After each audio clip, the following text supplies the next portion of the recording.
guys, Green Day, so great to have you on Sunrise. Now, we are huge fans in Australia, so it's a real honour to have you three on the show. And I just wanted to start with talking about the name of this album. Father of All Motherfuckers. I've never said that on television before. Right. I'm so glad that you've given me permission to. What inspired that? Well, I think I write different things in my journals and stuff like that, whether it's like poetry or just random thoughts. And I think that was like a random thought that I just thought was funny or something. And just I love torturing the English language, so it's that was one thing. And I thought, and I was like, this would make a great album title. Yeah. And then the next thing you know, it's I thought it was gonna be a song title, but not. The next thing you know, it's an album title. So, it's just fun, and it's like, who gives a damn? Like, it's like, just say what's on your mind, Yeah, I love it. Kind of, it's already like breaking a taboo just saying the name of the album, let alone the content of it. I think that's really cool.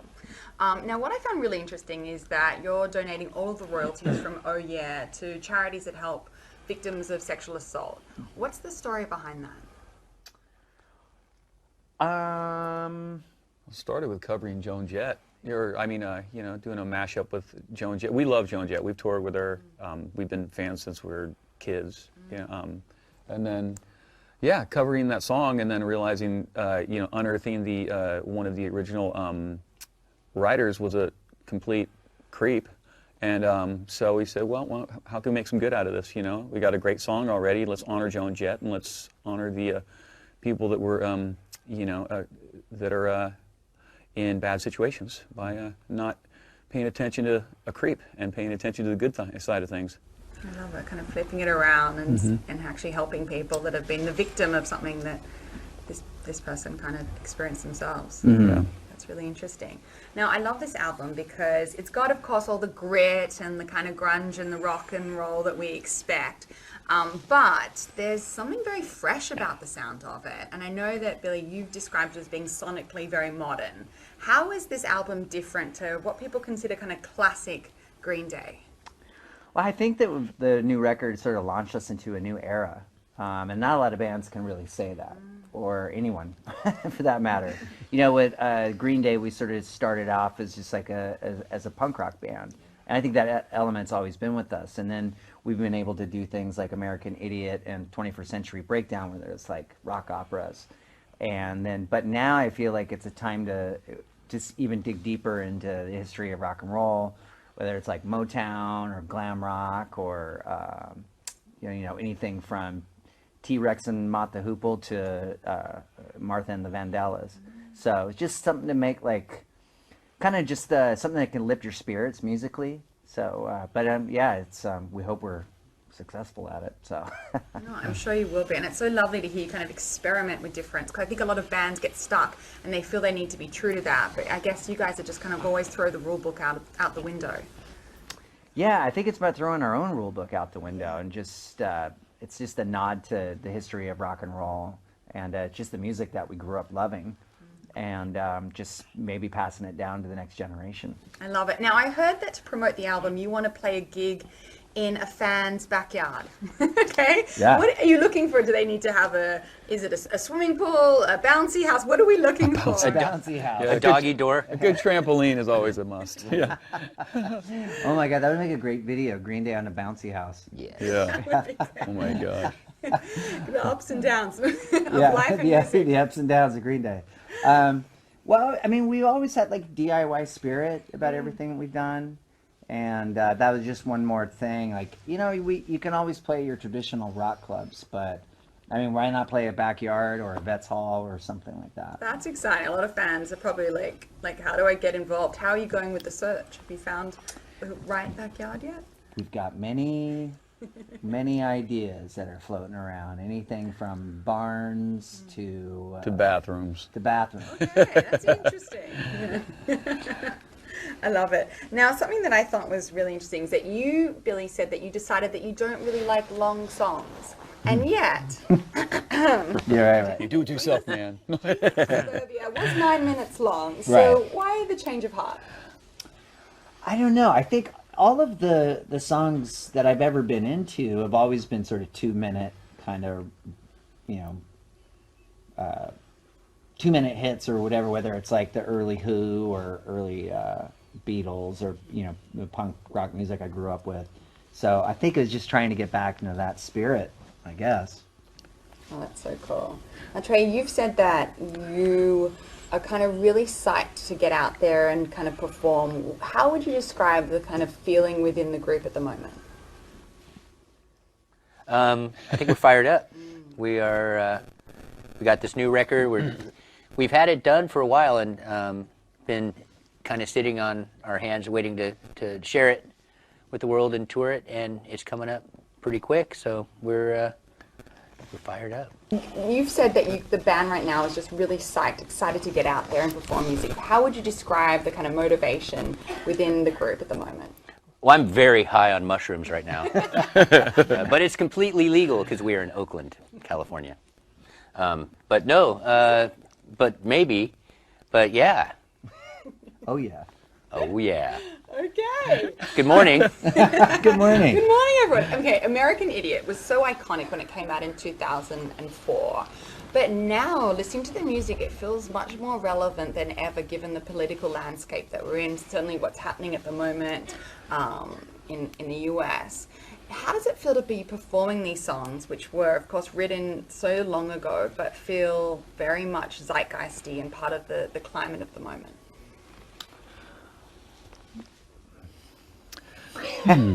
It's sort of a mixed bag of feelings when you know it's like you write these songs that people are relating to during hard times.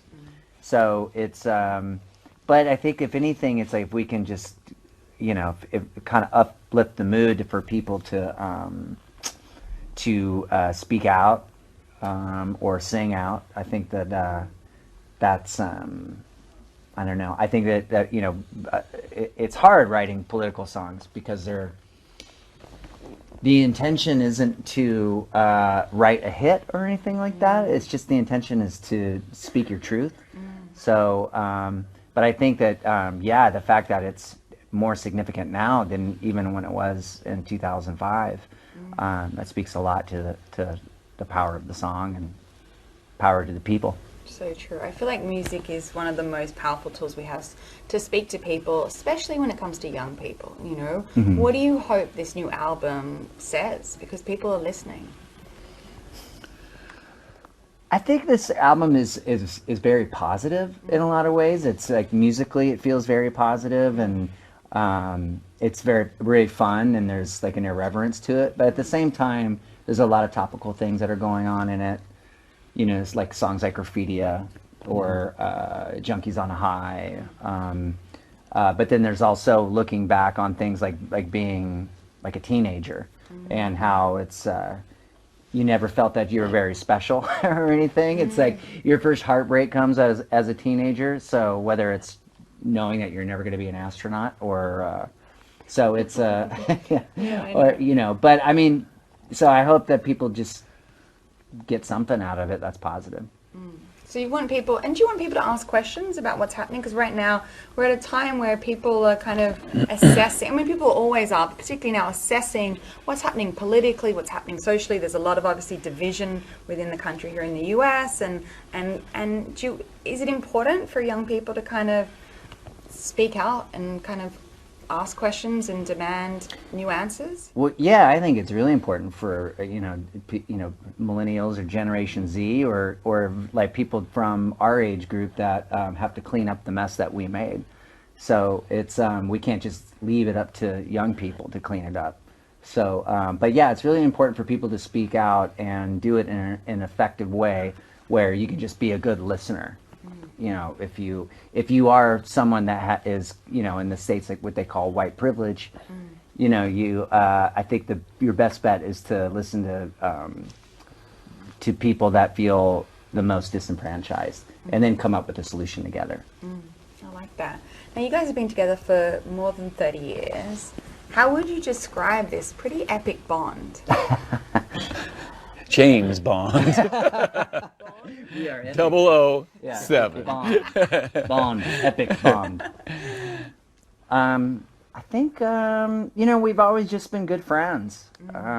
It's always baffling to me when I hear about bands that can't stand each other and they speak out in public. Like, even if I was angry at these guys or one or the other, I wouldn't speak out in public because I have a certain amount of respect for them. But maybe that's just Thanks, coming man. from working class, or that's just how like maybe just where we come from, maybe the way we were raised or not raised. But I don't know.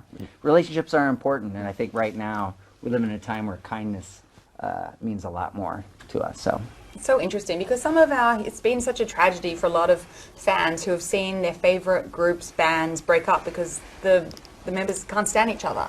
This kind of brotherhood or sisterhood or whatever it might be ends up being kind of vocal enemies. So you think that respect and just kind of settling it within yourself is kind of the secret? I'm sure you have disagreements, like you've lasted longer than most marriages. I think Longer than most of my marriages. Sorry, I could help it. And there's still a lot of respect there too. But no, I just think, you know what? We have a great bond musically and as friends. And that's it, man. I can't speak for other bands, but I can speak for how awesome this band is on and off the field, so. That's so cool. That's very, very cool. Now, you guys have been touring. You're going to be touring Asia, Europe, America, obviously. I'm thinking there might be a country that you're missing out. Any plans to tour Australia? Yeah, I think we do have a plan or two. That's always in the plans. Yeah. Yeah, we love Australia. Yeah. Yeah, absolutely. Yeah. Australia is always on the map for us when we go on tour. I mean, we've been coming to Australia since '96, I think. That's great. Yeah, it's been a 25-year love affair with Australia. So. Well, it's a mutual love affair. We've loved you so much and continue to. What I think is really cool about you guys is that you have sold over 85 million records, right? Maybe it's even higher. No, yeah, I think. And you have even your music's been turned into a 2-time Tony-winning Broadway adaptation. You're inducted to the Rock and Roll Hall of Fame. Like, a lot of people would be just sitting back chilling, maybe not by the pool, but they'd be chilling, and yet you guys just keep on writing new music and performing. Where does that motivation come from? I think that is our version of chillin'. We like to think of ourselves as an older, less mature Green Day. So Yeah. I think for us it's about never growing up, or I don't know. Music just, I feel like for me, gives me a purpose. Without it, I don't know what I would really do. So, yeah. Yeah, we don't really like to sit still very long. And so when we're moving, we're shaking, we're dancing, we're hopping, Singing. we're singing, we're dancing. Pizza. Pizza. I don't even know what this is, but so you guys, it's just fun. You guys have like you're young kids that kind of are getting slightly older together. I feel like that's such a fun energy that I get from you guys, right? Never growing up. A few years ago, I was driving to the airport and I saw this taxi cab with one guy in it and a old convertible car with three old guys in it. And they were all probably in their 80s. And the 3 old guys were all flipping off their friend in the taxi cab. And I just went, yeah, that's going to be us. That's pretty awesome. They've been friends since they were like this high. Yeah, it's a very special thing. You're old friends, even when I go back to Australia, and you just revert back to it, and I think it's a very special bond.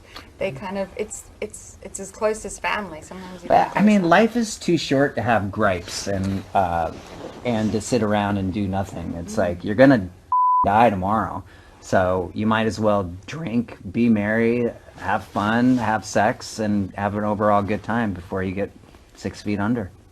I think a lot of people are going to make some very bad choices listening to that advice. I'm just kidding. Make bad choices, don't grow up. It's a sham. Yeah. That's interesting, though. I know you don't buy into the idea of, getting older and kind of retiring your spirit. I think that's a really interesting concept. Is it addictive, the whole idea of kind of being on the road and getting that feedback from fans, because you are and have been so special to people? Is it tough when you come back from being on the road and kind of readjusting to like normal life? I've never had a normal life, Yeah. so I don't really know. I think, yeah, the thing about Green Day is like, when it's good, it's great. When it's great, it gets you high. You know, it's like what Trey said. It's like legalized mushrooms, but I mean, the mushrooms are in the crowd. So when we play like these big stadiums or in arenas, or when we play clubs, it's a feeling that you can't really explain. Except so when you come home, you got to put on the brakes a little bit and just kind of make sure that the furniture is still in the same spot and your dogs and your cats are still alive and things like that. So Just slowly. It's like once interviewed some people who they played an astronaut, and they said how a lot of the astronauts, when they come back to reality, have a tough time kind of being on planet Earth, you know? Kind of spaced yeah, out. yeah.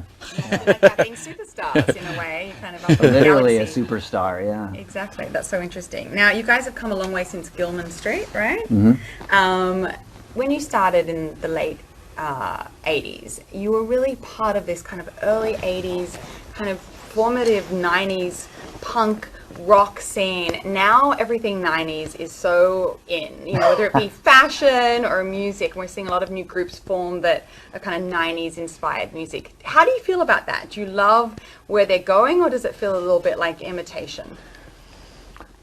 I mean, I think it's pretty cool because the thing about when the 90s or the late 80s, the good stuff, because there was a lot of bad stuff that I hope doesn't get regurgitated, but like the good stuff is timeless, really. I mean, you can put on a Nirvana record and it sounds like it was recorded yesterday, or you know, the same way that you can put on Abbey Road by the Beatles, you know. So it's it's cool that people kind of have the culture, all of the good culture, or the twisted pop culture, and a lot of the young people are able to have a grab bag of different ideas, and it always churns out something new. So interesting. I heard you guys were inspired a lot by rap. Is that true? Rap artists, hip hop, that kind I of think thing? just the hip hop spirit, and also some, you know, I think some of the beats they use are really incredible. Yeah, I mean, we used to listen to NWA when we were in a van, and Public Enemy, and you know, now there's a song like Junkies on a High, but the beat that I was sort of thinking about was something from Kendrick Lamar. Interesting. So it was. Interesting. Now, Billy, you've been so open about your struggles in the past with addiction and I think that your fans really connect with you because you're not just showing them, you know, all the smiles and the gold records, but you're showing them sometimes the shadows. How are you going right now? I'm going good. Yeah. Yeah, I'm on mushrooms right now. There's a lot of reference to mushrooms in Legal. this interview. I'm like starting to believe it might be true. I choose my moments. There's no such thing as perfect sobriety or anything like that. So, but practice makes perfect. Nobody's perfect, so why practice, as they say. So I don't know. I like having a good time, but I also know when to put on the brakes too. That's really cool. Guys, thank you so much for chatting with us. We can't wait for you. You've got to put a date on that Australian tour because we're really excited to have you come down under. And thank you again for being on Sunrise. Thanks for having us.